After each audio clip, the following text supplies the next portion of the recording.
buenos días, bienvenidos a un nuevo capítulo de Conmemoria. Mi nombre es Pablo Rivas y me encuentro nuevamente aquí con Guillermo González. ¿Cómo estamos, Guillermo? Bienvenido a un nuevo capítulo de Ay, Conmemoria. hola Pablo, bueno, contento, trabajando mucho, cosa que ha traído mucho asunto tras bambalinas del programa, ¿no? Así como de organización, de encontrarme. Me estoy cambiando de casa, asunto que siempre es difícil, ¿no? Es difícil. Ya llevo meses tratando de instalarme, pero bueno, es parte de un proceso largo que, bueno, muchos habrán vivido. Así es. Bueno, a mí me toca esta semana posiblemente ya dejar Los Ángeles e irme a Marchihue, ya que me voy a trabajar Perfecto. ese día, así que voy a estar más o menos la misma, pero ahí nos vamos a Así estar que arreglando como vamos a sea. tener a Pablo más cerca de Santiago, ¿no? Quizás tengamos actividades presenciales, quién sabe, ¿no? Así que Estaría bueno. Estaría bueno, bueno. Guillermo, como siempre recordar, me parece que todavía estás haciendo el curso sobre jardines históricos, ¿cierto? así es, así es. Estoy haciendo un curso sobre jardines, ¿no? Podríamos decir, los grandes, las grandes inspiraciones intelectuales, culturales de los jardines, ¿no? Tomando cuatro grandes facetas, ¿no? América Latina, Inglaterra, Francia y el mundo oriental. Eh, el Oriente Próximo, ¿no? Y el más lejano, ¿no? De alguna manera, queriendo pensar el jardín actual a partir de sus raíces culturales. Así que, bueno, a quien le guste el paisajismo, las plantas, la tierra, la historia, la cultura, ¿no? Los buenos datos, las buenas anécdotas también. eh, También. eh, Está invitadísimo, ¿no? Va a estar el link. Y bueno, y te Así. cuento que pronto voy a seguir con mi curso de Historia de Chile en la Red Cultural, ¿no? Y vamos a iniciar con un ciclo del Chile republicano, es decir, del Chile post-independencia. Eh, Más o menos esperamos llegar hasta la Guerra Civil de 1891, es decir, nuestro siglo XIX, lo que es como la consolidación, ¿no? De la vida republicana en Chile. Así que muy, muy Buenísimo. invitado. Buenísimo, buenísimo. Bueno, ahí van a estar obviamente disponibles el link que yo mencionaba de jardines y obviamente ya más adelante cuando esté disponible también, recuerden Así en la es. descripción va a estar disponible los links de lo que también vamos a estar conversando hoy día. Así que bueno, Guillermo, partamos entonces con el día lunes. Vamos a partir día 31 de octubre, digo. Pero el año 1541 vamos a recordar de que Miguel Ángel termina el fresco de El juicio final en la Capilla Sixtina, esto es en el Vaticano. Vaticano, ¿no? En una capilla muy, muy particular, mandada a construir por el Papa Sixto, ¿no? Entonces, de ahí viene la Sixtina. eh, y el fresco de Miguel Ángel, ¿no? Nosotros siempre pensamos en el techo, ¿no?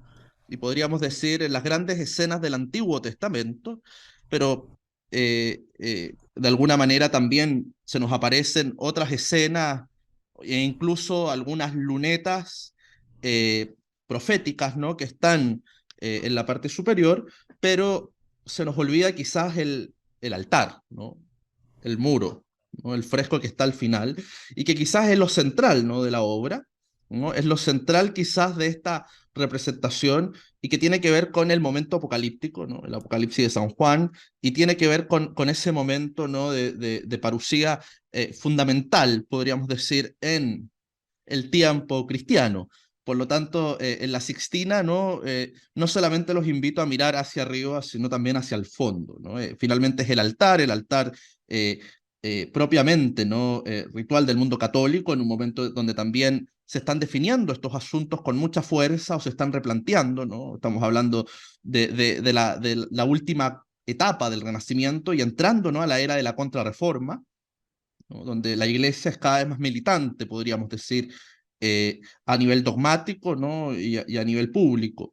Y por lo tanto es interesante, ¿no? Que de alguna manera la temporalidad cristiana, ¿no? La espera al modo de San Pablo y una serie de elementos que van a ser parte de la tradición que va a recoger la Iglesia de Roma, ¿no? De alguna manera reaparecen aquí con mucha, mucha fuerza, ¿no? La misma aparición, ¿no? Del hombre y el juicio final y la aparición, perdón, de Cristo eh, es fundamental, podríamos decir, en un momento en donde la Iglesia también se replantea estos asuntos y Miguel Ángel, obviamente, con un genio increíble, lo representa, ¿no? De alguna manera se nos olvida a veces el contenido porque la historia de por sí es muy buena, ¿no? Este escultor increíble, ¿no? Pero atormentado que era Miguel Ángel Buonarroti, se nos recuerda más bien como este hombre castigado, ¿no? enviado a pintar a esta capilla, ¿no? Solitaria, para que no Lo- molestara a nadie, ¿no? Mientras Se consideraba un Bramante, oficio menor, de hecho, el exacto, pintar. ¿no? ¿No? Sí. Él tenía que, él estaba esperando el cincel, ¿no? Y de alguna manera lo envían para que Bramante pueda terminar sus obras en San Pedro, mientras él pinta esta capilla ordenada por el Papa Julio. Hay una muy buena película, ¿no? Clásica ya a esta altura, si no me equivoco, es El Rayo y el Tormento. No, no recuerdo cómo es la traducción, pero es una novela también de Irving, que es la historia de esta relación tan confusa, ¿no? Y complicada, ¿no? Entre Miguel Ángel y el Papa Julio, en donde de alguna manera se presentan, ¿no? Dos formas de espíritu, ¿no? El espíritu práctico, el poder mismo, ¿no? Que representa el papado en ese momento, y el artista, ¿no? El artista atormentado y atribulado que es Miguel Ángel. Así que eh, los invito, ¿no? A conocer esta historia, y en realidad la Sixtina, como les digo, es un muy buen ejemplo, ¿no? De lo que es la gran historia que recoge el cristianismo. Es decir, recordemos que el cristianismo también es una suma de tradiciones, si es que uno pudiera pensarlo en términos históricos, y es una suma de temporalidades, ¿no? Está el tiempo antiguo, está el tiempo nuevo, ¿no? Que nace con la salvación, con la encarnación, ¿no? De Dios, y también la encarnación decreta, por así decirlo, una nueva temporalidad en donde nos encontramos eh, a la espera, ¿no? Como bien lo define San Pablo en algún momento. Entonces, sin duda, Miguel Ángel también era un hombre atormentado por su fe, por sus creencias, por sus pensamientos, por su estilo melancólico. Era un poeta, además, no solo artista, era un artista global, ¿no? Podríamos decir, no, no solo era escultor. Eh, Así que, no, en realidad, Miguel Ángel siempre reencanta, ¿no? Por sus tribulaciones. Así que, eh, invitadísimo siempre a visitar la vía. Como les recomiendo esta película que vamos a poner en la descripción porque no me acuerdo bien del nombre, pero es un clásico así de... incluso los actores son, pero también un elenco tremendo. eh, Así que, no, invitadísimos a verlo. Creo que era El Rayo y el Tormento, algo así es el, Por el ahí, título. sí, por ahí iba. Hablando de Guillermo, pasaremos a otro artista también. Pero, bueno, 1 de noviembre, pero el año 1604. in- bueno, ¿qué te digo yo, Guillermo? Otelo. William Shakespeare. El estreno de esta tragedia, la venganza, el engaño. ¿Qué representa aquí el hombre? Uy, es fundamental, no solamente por podríamos decir, por la lección, ¿no? Moral en torno al engaño, ¿no? Y a vivir en la mentira, sino también porque Shakespeare, si es que hay un artista así total, e intelectualmente y espiritualmente también muy complejo es él, ¿no? Cosa que se nos olvida. La crítica literaria ha construido un Shakespeare moderno, podríamos decir desde el siglo XIX en adelante, que más bien encarna lo mejor de la lengua inglesa, pero también se nos olvida el hombre que está inserto en su tradición, en su vida. Eh, Algo tiene también de emocionante no ver la vida de Shakespeare si uno va, por ejemplo, a Stratford upon Avon, el pueblo en el que nace, el mundo al que pertenece, a esta clase media emergente, comercial, artesanal, ¿no? Que logra posición, que quiere lo mejor para sus hijos, que está en un mundo muy cambiante. Una Inglaterra, la Inglaterra isabelina es muy cambiante, están cambiando muchas cosas de la estructura social que permiten que este joven de Stratford pueda llegar a Londres y hacer una gran carrera en la corte en algún momento, con mucha presencia. Eh, pero se nos olvida también quizás que aquí hay muchos problemas humanos de él, ¿no? De este escritor universal, este dramaturgo. Eh, Encontramos, por ejemplo, al hombre espiritualmente complejo, al hombre de raíces católicas en un mundo cada vez más protestante. Eh, en un mundo también donde el poder ha asumido de alguna manera la conducción de la iglesia. Eso es particularmente difícil para el mundo católico, que se convierte rápidamente en minoría o pasa a estar a, en el patio trasero, ¿no? De la vida pública británica. Eh, Recordemos también, ¿no? Y aquí me gustaría citar a un autor que es profesor de arte cultural, ¿no? Joseph Peirce, ¿no? Que estamos hablando aquí de un genuino católico. Eso es algo que no es muy dicho, ¿no? Quizás no se oye desde la época de Chesterton, pero Es interesante también volver a ese Shakespeare y ver su obra también a esa luz. Bueno, pero volviendo a Otelo, que lo recordamos, ¿no? Esta gran obra, eh, este hombre que finalmente de alguna manera es víctima del veneno al oído, ¿no? Como muchos personajes de Shakespeare, ¿no? Sí. Es víctima de una mentira, ¿no? Es víctima de una cizaña, del engaño de su mujer, ¿no? Y él es víctima de sus inseguridades, de sus debilidades, ¿no? Y termina matando a su mujer, ¿no? Y termina siendo víctima, ¿no? O sea, o termina enfrentado, ¿no? A las consecuencias de sus horribles actos. De alguna manera, esa lección moralizante es muy, muy profunda en un mundo en donde la mentira le preocupaba particularmente a Shakespeare. Recordemos que hay otro personaje en Hamlet, ¿no? De Dinamarca, que muere por el veneno al oído literalmente, ¿no? Claro, ahí es literal, sí. Pero recordemos también que hay personajes, ¿no? En la vida de Shakespeare que son muy complejos, ¿no? Pensemos en el ministro Walsingham de la reina Isabel, en donde, por ejemplo, ¿no? Posiblemente, y tenemos evidencia de que Shakespeare estaría muy atribulado por la muerte de una heredera al trono, como sería María Estuardo, ¿no? La reina de Escocia. Y por lo tanto, ¿quién habría puesto veneno en el oído de la reina, ¿no? Isabel, para ordenar su muerte? ¿Quién habría puesto veneno en la reina para apuntar, ¿no? Con manera mucho más virulenta a la persecución de católicos, ¿no? Ahí también hay un punto interesante, porque también el poder o las decisiones están marcadas por estas figuras, como el amigo de Otelo lleno de envidia, ¿no? Eh, que empieza a alimentar su inseguridad a base de mentiras. Shakespeare es un hombre, por lo tanto, bastante más complejo si es que lo miramos como personaje histórico. Vamos a compartir un artículo, ¿no? Escrito por Joseph Peirce, traducido al castellano en la red cultural, que habla sobre estas raíces católicas, ¿no? Del autor. Y vamos también a compartir una clase totalmente liberada, que fue parte de un curso de literatura inglesa realizado por Magdalena Mervilá, que es de Shakespeare. Se las recomiendo y totalmente liberada, la clase completa, grabada, así que invitadísimos a verla, porque como les digo, estos autores que nos dicen, bueno, hay que leerlos como las grandes raíces, ¿no? Intelectuales y literarias de la humanidad. También vamos a encontrar algo que no es tan canónico en ellos, ¿no? Que son estos conflictos espirituales, pero que hoy día también nos pueden hacer mucho, mucho sentido, ¿no? Así que eh, invitadísimos, ¿no? A ver todo esto. Así es. Guillermo, continuamos con esta semana de artistas prácticamente, ya que 6 de 7 son artistas más que reconocidos. Y vamos a pasar a otro personaje interesante, que estuve leyendo un poco, que realmente no lo conocía. 2 de noviembre, pero del año 1950.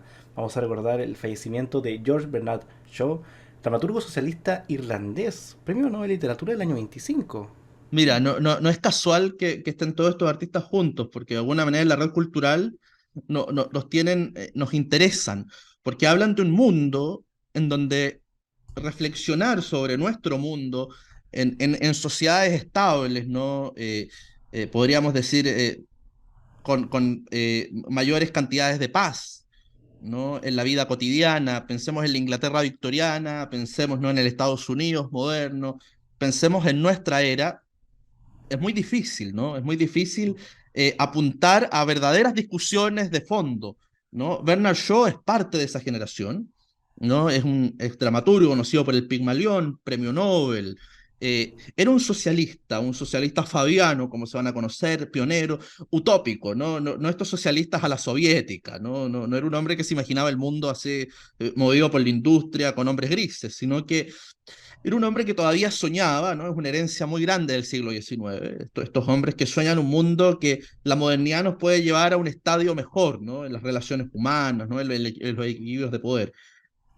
Bernard Shaw es un hombre que fue muy crítico con el imperio en el que le tocó vivir, fue muy crítico con la política contemporánea, fue un denunciante de grandes injusticias sociales, eh, fue un hombre que denunció la guerra, ¿no? Le significó un ostracismo terrible, denunciando la Primera Guerra Mundial, ya siendo más mayor. Muy pocos se pronunciaron contra la Primera Guerra Mundial, ¿no? Pese que fue una guerra profundamente patriótica para los países involucrados, que movilizaron masas de manera súper chauvinista. Les recuerdo, por ejemplo, ¿no? La desaparición total de memoria que los franceses hicieron, por ejemplo, este famoso juego de la pelota de fútbol de un día de Navidad entre alemanes e ingleses en las trincheras, ¿no? En la tierra de nadie, ¿no? Y Francia elimina esto porque no podíamos humanizar, ¿no? Al otro. No, no podíamos de alguna manera convertir en un igual al que estaba al frente. Imagínate lo que significaba denunciar la Primera Guerra Mundial, o sea, denunciar el espíritu bélico y tener un discurso pacifista, por ejemplo, otro.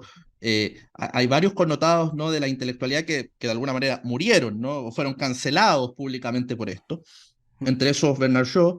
Eh, es de una generación muy increíble porque le toca ser contemporáneo de gente que piensa muy distinto a él, ¿no? Era muy amigo de Chesterton, ¿no? Con él va a tener un debate importante sobre la deriva socialista del cristianismo, ¿no? Chesterton, de hecho, lo va a obligar a pensar mucho y a reflexionar mucho sobre la doctrina social de la Iglesia, ¿no? Y sobre el camino intermedio que el cristianismo puede proponer, ¿no? A la vida moderna, ¿no?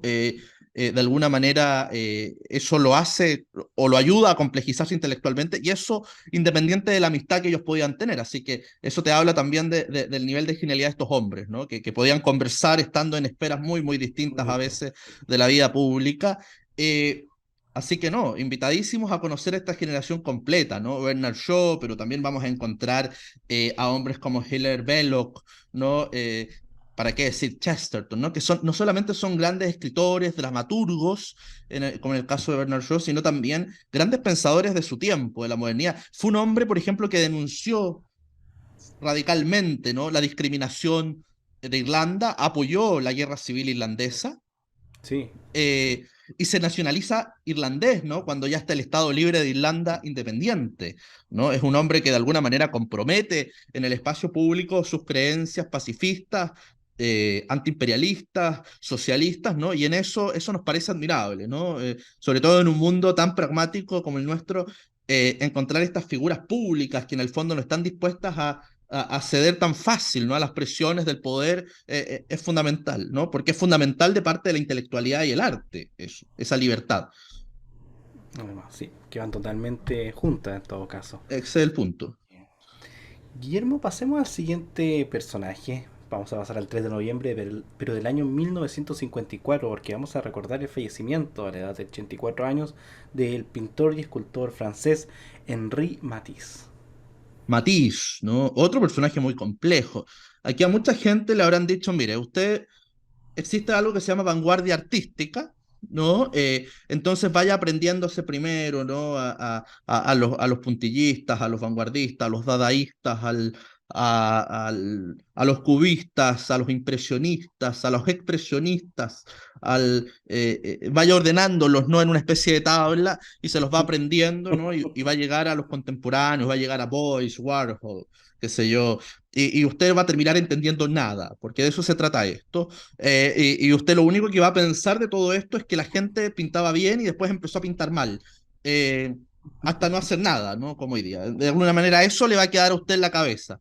Eh, no, no, esto es muy, muy distinto. De alguna manera la vanguardia nace como un llamado profundamente libertario, podríamos decir, del espíritu artístico, ¿no?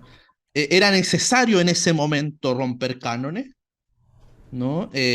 Hoy día es más difícil romper cánones cuando el canon es romper cánones, ¿no? Es como... Claro, eh, eh, es lo entonces, que se bueno, espera.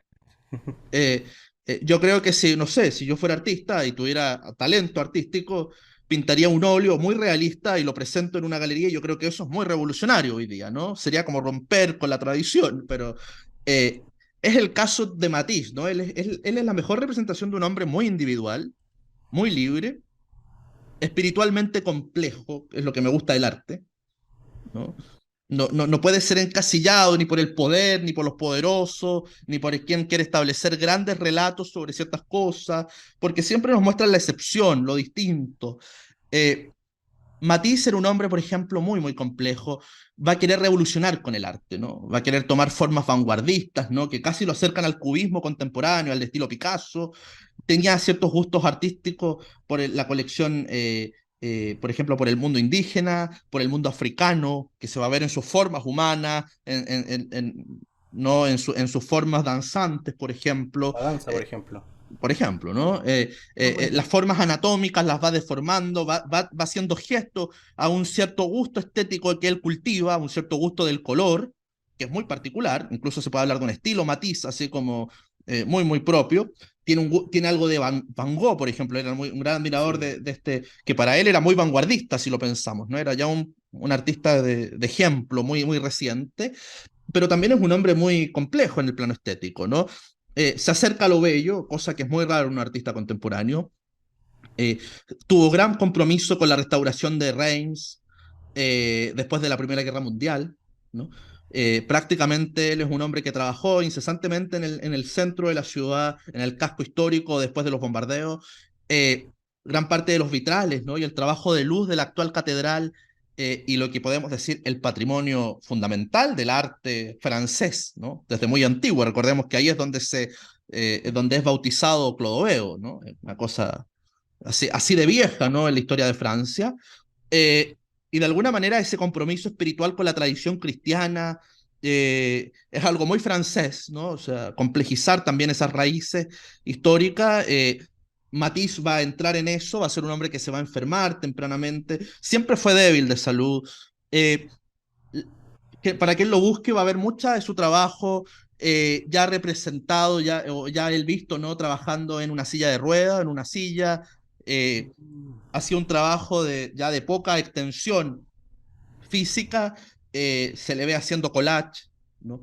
Haciendo juegos de luces, volviendo a formas primarias, ¿no? Era un artista muy, muy complejo, muy interesante, y como les digo, ¿no? Quizás de lo que más fascina es eso y lo que más trasciende en el tiempo.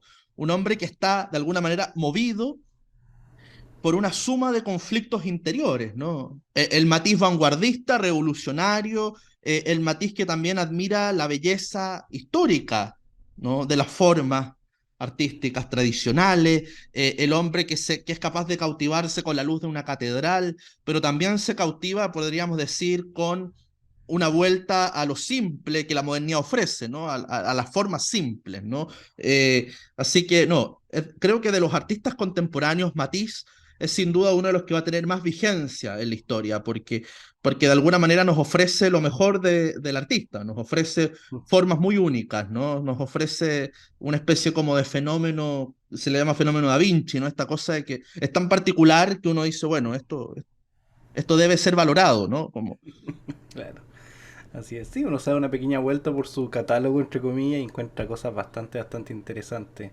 Así sí, que ahí a la gente, bueno, recomendarle que se dé una vueltecita por el catálogo Matisse. de Matisse. Guillermo, pasemos a la siguiente efeméride. Vamos a pasar al 4 de noviembre, pero del año 1847. Vamos a recordar el fallecimiento a una temprana edad, bueno, para nosotros, 38 años, del compositor y pianista alemán Felix Mendelssohn. Mendelssohn, ¿no? Ya el nombre nos dice mucho, ¿no? Nos habla de este artista judío de tradición, ¿no? Judía alemana, ¿no? Eh, para muchos, ¿no? Hay un autor, hoy no recuerdo, Edmund Wilson, ¿no? Que escribe un trabajo sobre el socialismo, muy, muy interesante, un clásico. Habla de Mendelssohn diciendo, bueno, él inició un proceso que lo superó en creces, ¿no? La idea de que la cultura, ¿no? Judía podía ser secularizada, ¿no? Y por lo tanto también podía entrar en diálogo con la cultura gentil, ¿no? Con la alemana, con la europea. Más en Mm, concreto con la ilustración. Él venía de una familia de hombres muy ilustrados, que habían sido parte del movimiento ilustrado, ¿no? De alguna manera que viven bajo la sombra de Kant, ¿no? Lo que habla ya de un mérito civilizatorio increíble por parte de estos hombres en el contexto alemán. Eh, Mendelssohn es un hombre que está comprometido de manera muy, muy radical con la importancia del pensamiento ilustrado, racional moderno, las formas artísticas que nacen con la ilustración en adelante, ¿no? Y la sociedad alemana, es decir, creo que es el mejor exponente de algo que, bueno, se acabó trágicamente, ¿no? Se acabó con una matanza a una escala inimaginable, es decir, con la posibilidad de una cultura judío-alemana judeo-alemana que fue increíble, ¿no? O sea, creo que hemos hablado muchas veces acá de la Viena antes de la guerra, hemos hablado mucho del Berlín antes de la guerra, hemos hablado mucho, ¿no? De las grandes figuras judeo-germánicas que revolucionaron la ciencia, las artes, la cultura, la industria, la banca, las finanzas, ¿no? Mendelssohn es parte de ese grupo, ¿no? Es parte de ese grupo que hoy día más bien hay que hacer memoria, porque como digo, ¿no? fueron exterminados. Eh, Mendelssohn realmente alcanzó en su proceso de expansión, ¿no? Sobre todo de evitar, ¿no? Ver al mundo judío en Alemania como una especie de minoría de gueto, ¿no? Más bien hacerlo un actor activo de la vida alemana. Él alcanza a ser compositor de la corte, músico de la corte, se convierte en una especie de gran presentador de la cultura alemana, ¿no? Adopta la cultura alemana como propia y porque finalmente eso era un alemán. Eh, Tanto así que, por ejemplo, va a cautivar a media Europa, va a cautivar a la reina Victoria, que ella va a declarar, por ejemplo, ella era muy buena para acercarse a artistas, ¿no? Puccini, por ejemplo, ¿no? Y Mendelssohn, cuando ella lo ve presentarse, ¿no? Frente al auditorio, ella dice, está Mozart, ¿no? Y luego, ¿no? El gran compositor, ¿no? Centroeuropeo que va a aparecer en el mundo es Mendelssohn. Eh, Estamos, ¿no? Frente quizás a uno de los grandes de la música. Y como te digo, ¿no? Me gusta recalcar este estilo cosmopolita, este estilo, podríamos decir, totalmente, eh, podríamos decir, iluminado, ¿no? Ilustrado, iluminista, ¿no? Es decir, este estilo donde el arte finalmente se convierte en una forma de unión de pueblos, no solo por la vida personal de Mendelssohn y sus raíces, sino también porque era un hombre que practicaba muchos idiomas, porque va a presentarse en toda Europa, porque va a pasar a ser parte de la cultura europea. Posiblemente la música de Mendelssohn nos va a remitir a eso, ¿no? Nos va a remitir a una época en donde un lugar como la corte prusiana podía tener a un alemán judío, ¿no? Como compositor. Es decir, en ese mundo es el que de alguna manera nos remite en este tipo de personajes. Yo valoro mucho, ¿no? Porque eran de un esfuerzo cultural. Estamos hablando que es la época de la gran innovación de la universidad alemana, es la época de la gran filosofía alemana, es la época, ¿no? De los grandes debates culturales sobre el futuro del Estado alemán, prusiano. Es realmente, no, increíble. De hecho, si hago mal, recuerdo, compartió entonces época con Wagner. Por ejemplo, ¿no? Es anterior, ¿no? Wagner empieza más o menos ya en la época que Mendelssohn está reconocido socialmente, él empieza a ser una especie como de gran caudillo político en algún momento, y luego ya pasa, ¿no? Como a reconocerse como el gran compositor. Eh, Son dos caras de una misma cultura, ¿no? El nacionalismo alemán con este cosmopolitismo también que nace de Alemania. Eh, es un equilibrio muy difícil, ¿no? Es un equilibrio que le costó muy caro al pueblo alemán. Pero finalmente, y creo que con esto, por ejemplo, voy a citar a otro canal vecino, ¿no? Pero Fernando Villegas siempre habla de esta época quizás como la más prolífica, ¿no? De la humanidad. Es decir, estamos hablando de la época en donde el mundo es capaz de entregarte a Mendelssohn en Alemania, solamente en Berlín es capaz de entregarte a Mendelssohn, es capaz de entregarte la industria química más elaborada, la industria ferroviaria más compleja, la industria aeronáutica, después posteriormente, es decir, estamos hablando que el arte, la Universidad Libre de Berlín, los museos, los arqueólogos, es decir, es una cosa que uno dice, ¿qué le pasaba a esta gente? ¿No? O sea, que era capaz de todo esto. ¿no? O sea, es Estaban realmente una haciendo de época, todo. exacto, ¿no? El problema como de estas épocas es que duran poco, ¿no? Y se aprecian poco en el momento, ¿no? Después las recordamos como, No, se acuerdan después de de la caída o de sí, la parte más baja y se olvidan de la cúspide muchas veces. sí. Bien. Guillermo, vamos a pasar al 5 de noviembre. Remember, remember the 5th of November. El año 1605 tiene lugar el llamado Gunpowder Plot. El conspirador católico Guy Fawkes intenta volar con pólvora el parlamento británico al rey James I y bueno, es Mm, detenido finalmente. Y toda una Imagine, celebración alrededor de esto. Me parece que eh, cuando partimos el programa me contaba sobre sí, cómo que celebraba esto. Así que bueno, me Guillermo. tocó, de hecho, el Reino Unido es una cosa muy popular en el mundo británico. Se me olvidó, bueno, ¿quién es el que ¿cuáles son los cómics perdón, de quién son los cómics que lo O hacen sea, popular? o sea, lo haría popular porque se hace una adaptación, sería con V de Vendetta por parte de Alan Moore. Alan Moore, Pero claro, hace ¿no? una caricatura del personaje como tal. Que de hecho mucha Obvio. gente me ha pasado que creen que es un personaje ficticio. Y no, Ah, si claro. existió, No, esto fue no. verdad, si esto fue Esto es verdad. un personaje, ¿no? Y que de alguna manera nos queda como la silueta de la cara, del rostro, Claro. como símbolo, porque tenemos grabados de Guy Fawkes, ¿no? Guy Fawkes de alguna manera pasa en la tradición británica porque, bueno, es el hombre capaz de en el, perdón, en el subterráneo del Parlamento británico, ¿no? En Whitehall, ¿no? El antiguo Parlamento, estamos hablando de un Londres muy, muy anterior al actual, eh, se encuentra, ¿no? Una conspiración de pólvora, es decir, el Parlamento iba a estallar completamente, ¿no? Con el rey sesionando en el edificio. Era una cosa realmente increíble y que de alguna manera venía a establecer, podríamos decir, una moderna política de la conspiración, porque venía a decir dos cosas, ¿no? Venía a decir, efectivamente, el poder tenía que temer, porque habían fuerzas sociales dispuestas a atentar contra el poder, ¿no? Pero por otra parte, podríamos decir, si hay una conspiración, ¿no? De disidentes políticos y católicos, ¿no? En una Inglaterra que ha puesto la política al servicio, ¿no? De una purificación religiosa, ¿no? En un camino muy, muy particular, ¿no? De persecución a las minorías religiosas, de protestantización importante, ¿no? Con Isabel y ya luego con James, ¿no? Es la Lo que época donde, conversábamos con respecto a Shakespeare, por ejemplo. claro, ¿no? Una vez Y más. por lo tanto, hay muchos hombres comprometidos con estas causas porque, bueno, porque cuando hay guerra de religión, tú te estás jugando las últimas, te estás jugando las últimas causas, ¿no? De las personas, ¿no? Te estás jugando la salvación de las personas, nada menos, ¿no? Y por lo tanto, Fox es una persona un poco oscura, ¿no? En la historia, porque generalmente los conspiradores, ¿no? Y los que atentan contra los poderosos son olvidados en la historia de los vencedores, pero claramente va a quedar en la memoria como un recuerdo que para los ingleses, ¿no?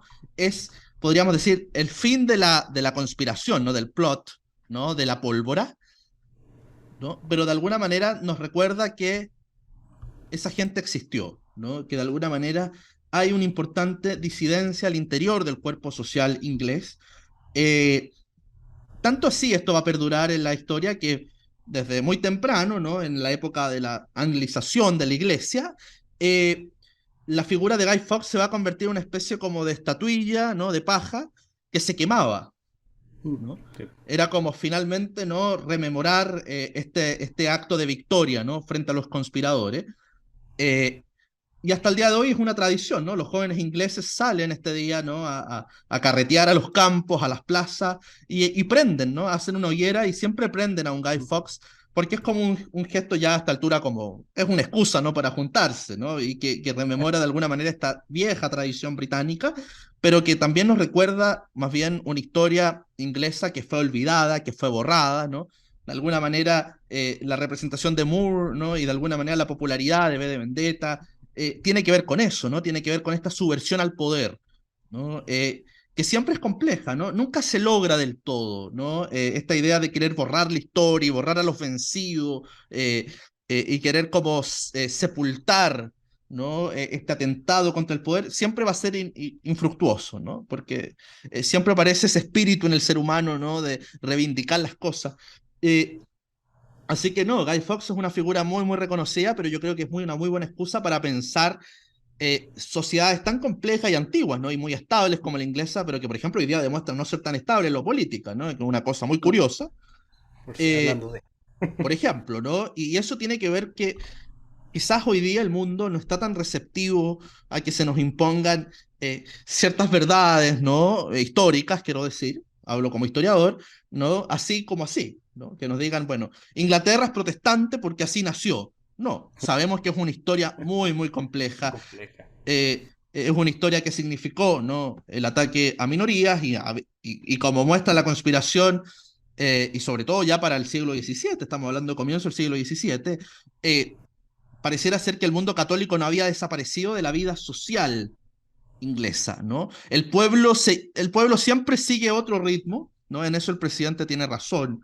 Eh, Nuestro presidente, quiero decir. El pueblo siempre tiene otros tiempos, ¿no? Y no es tan fácil a veces cuando desde el poder se decretan cosas como, por ejemplo, eh, quitarle algo tan fundamental como puede ser para el pueblo el camino de su salvación. Eso no es algo que se negocia tan fácil. Y por lo tanto, en eso, ¿no? Guy Fawkes es un buen recuerdo de aquello. Ya. Así es, Guillermo. Bueno, para terminar la semana vamos a terminar obviamente con un artista.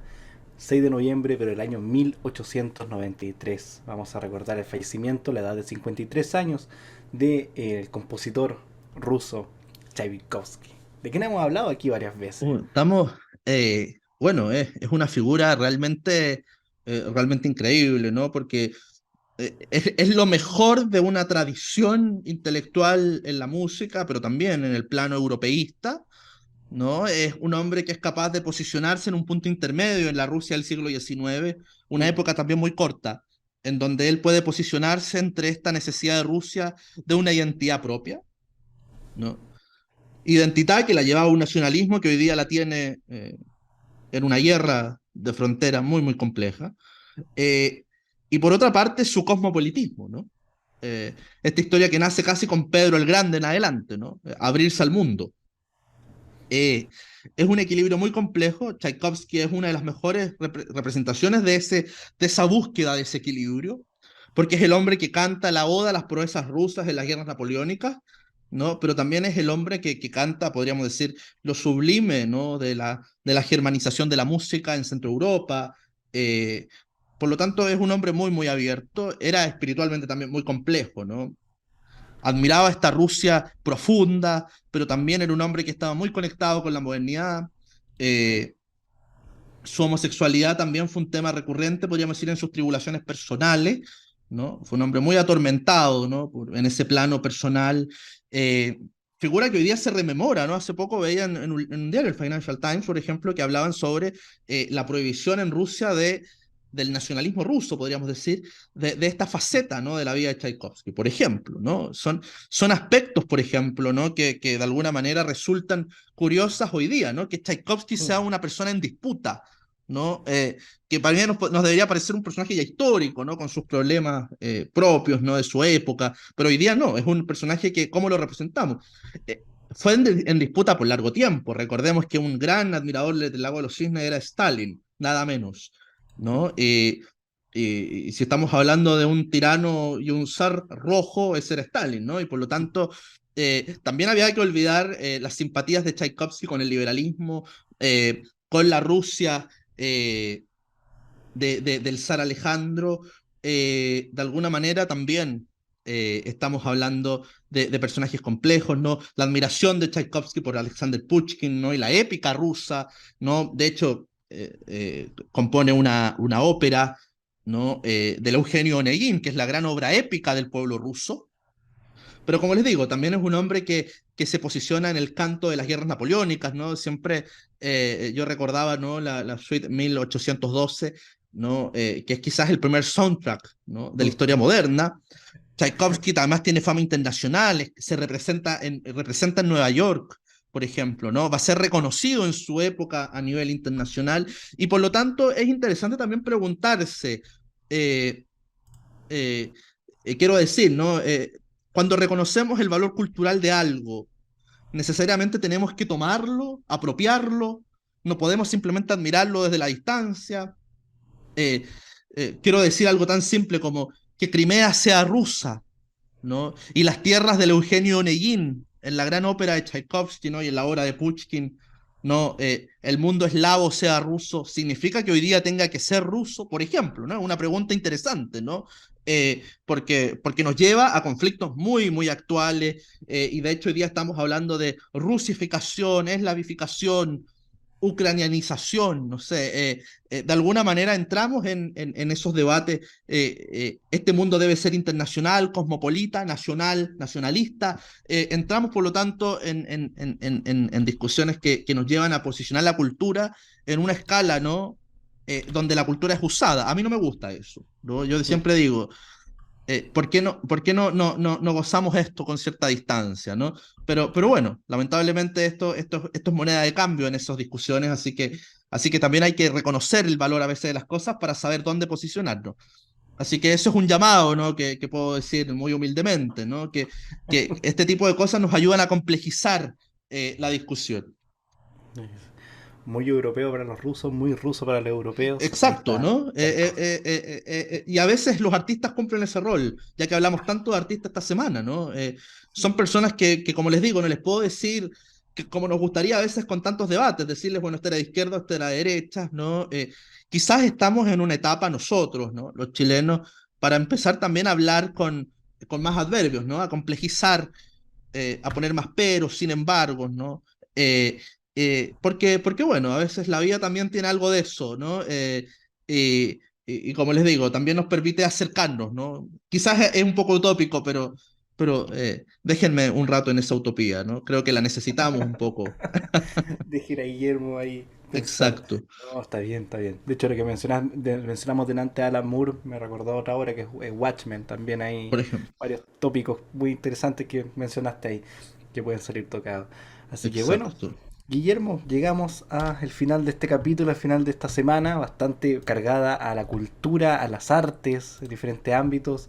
Así que bueno, dejar la gente invitada, atenta obviamente a la descripción de este capítulo, ya que estaremos compartiendo, si no me equivoco, es lo de Shakespeare y también el escrito del artículo que mencionaste Así también, es. Guillermo, Así que vamos a para estar, por que... favor, vean la descripción.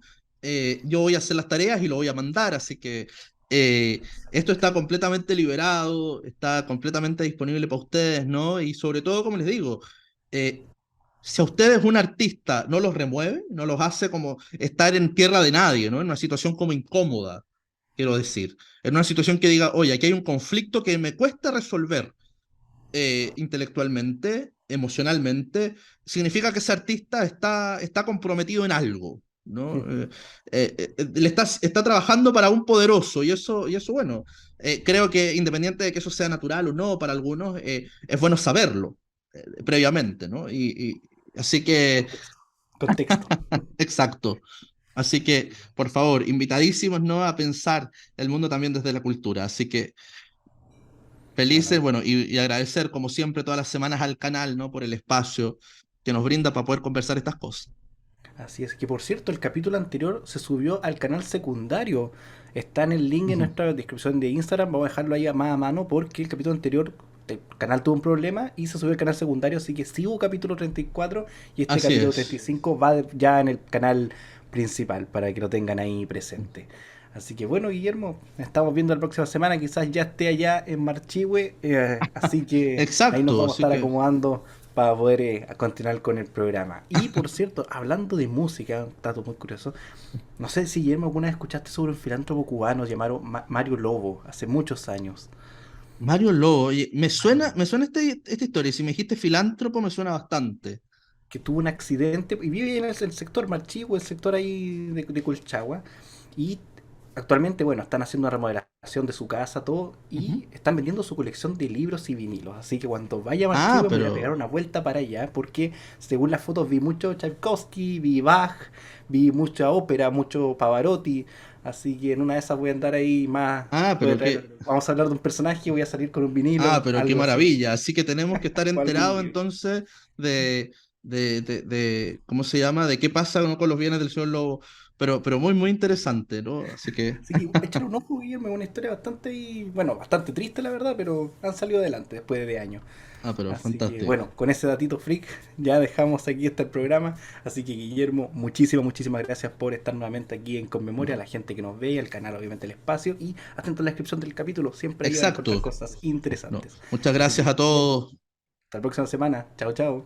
Chao, chao.